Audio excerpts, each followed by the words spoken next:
پناہ مانگتا ہوں میں اللہ کی شیطان مردود سے، اللہ کے نام سے جو بڑا مہربان نہایت رحم فرمانے والا ہے۔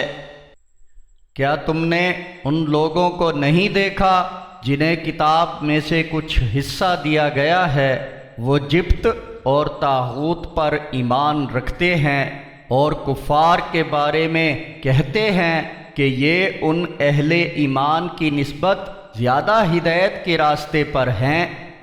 یہی لوگ ہیں جن پر اللہ نے لعنت کی ہے، اور جس پر اللہ لعنت کر دے تم اس کا کوئی مددگار نہ پاؤ گے۔ کیا ان یہودیوں کا کائنات کی بادشاہی میں کوئی حصہ ہے؟ اگر ایسا ہوتا تو یہ لوگوں کو ایک پھوٹی کوڑی تک نہ دیتے، یا یہ لوگوں سے اس بات پر حسد کرتے ہیں کہ اللہ نے انہیں اپنے فضل سے کچھ عطا فرمایا ہے۔ ہم نے تو خاندان ابراہیم علیہ السلام کو کتاب اور حکمت عطا کی اور بہت بڑی بادشاہی بھی عطا فرمائی تھی۔ پھر ان میں سے کوئی تو اس کتاب پر ایمان لایا اور کوئی ہے جو اس سے منہ موڑ گیا، اور جھٹلانے والوں کے لیے بھڑکتی ہوئی جہنم کافی ہے۔ جنہوں نے ہماری آیات کا کفر کیا ان کو ہم عنقریب آگ میں ڈالیں گے۔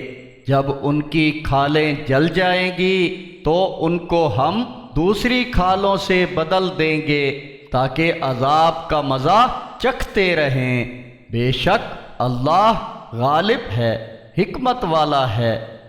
اور جو لوگ ایمان لائے اور انہوں نے نیک کام کیے انہیں ہم عنقریب جنتوں میں داخل کریں گے جن کے نیچے نہریں بہہ رہی ہیں، وہ ان میں ہمیشہ رہیں گے۔ وہاں ان کے لیے پاکیزہ بیویاں ہوں گی اور انہیں ہم گھنے سائے میں داخل کریں گے۔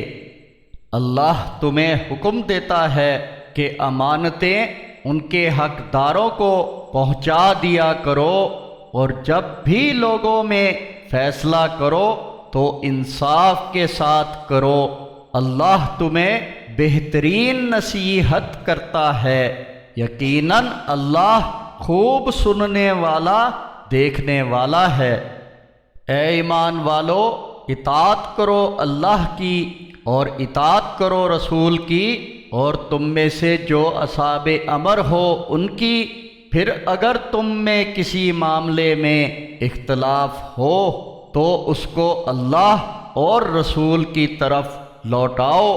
اگر تم اللہ اور یوم آخرت پر ایمان رکھتے ہو، یہی طریقہ کار بہتر اور انجام کار کے لحاظ سے سب سے اچھا ہے۔